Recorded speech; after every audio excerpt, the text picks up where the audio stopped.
नमस्कार। आज हम बात कर रहे हैं मानसिक रूप से मजबूत कैसे बने इस पर।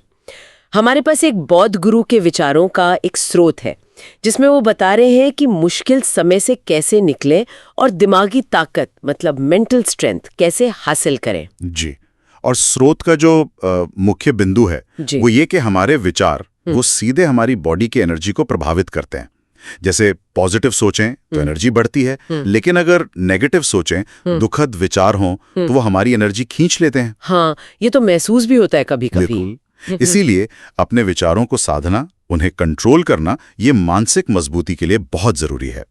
तो गुरु ने इसके लिए 8 नियम बताए हैं। हम आज कुछ खास नियमों पर ही बात करेंगे, है ना? जी हाँ, सारे तो नहीं हो पाएंगे, कुछ प्रमुख नियम लेते हैं। ठीक है, तो पहला नियम है जो बीत गया उसकी चिंता छोड़ दें। ये सुनने में कितना आसान लगता है, पर होता क्या है असल में? नहीं, आसान तो बिल्कुल नहीं है, पर स्रोत इसे एनर्जी के नजरिए से देखता है। गुरु कहते हैं कि देखो, अतीत पर चिंता करना वो उतना ही बेकार है जैसे आप सूरज को कहें कि भाई पश्चिम से उग जाओ। हाँ, मतलब नामुमकिन है। नामुमकिन, और ये सिर्फ हमारी मेंटल एनर्जी बर्बाद करता है, वो एनर्जी जो हम आज को अपने वर्तमान को बेहतर बनाने में लगा सकते थे।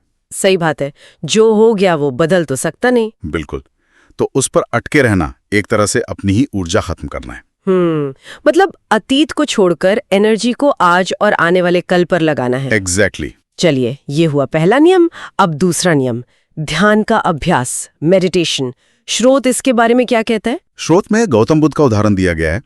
बुद्ध ने ज्ञान पाने के लिए कई रास्ते अपनाए थे, पर उन्हें जो असली सत्य मिला वो गहरे ध्यान में ही मिला।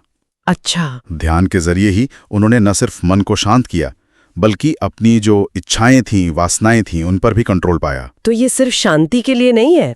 नहीं, ये उससे बढ़कर है।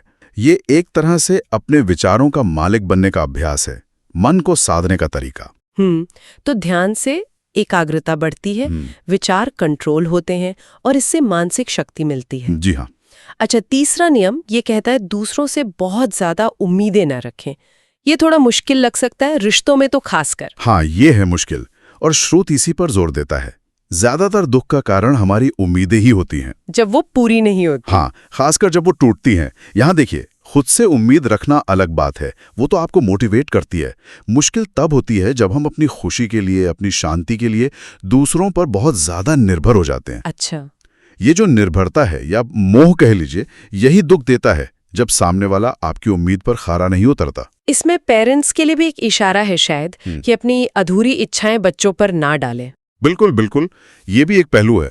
बच्चों पर अपनी उम्मीदों का बोझ डालना वो ठीक नहीं, उन्हें उनकी राह चलने दें। समझ गया। और अब आते हैं 8वें नियम पर। 7 नियम और भी हैं, पर हम 8वां पे टूट रहे हैं। हाँ, समय की कमी है। 8वां नियम क्या है? ये है कम बोलें और अपने काम पर ध्यान दें।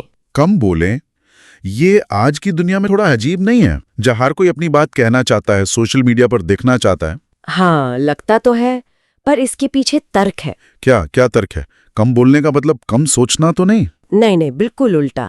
स्रोत कहता है कि ज्यादा बोलने में हमारी काफी मेंटल एनर्जी खर्च होती है। अच्छा।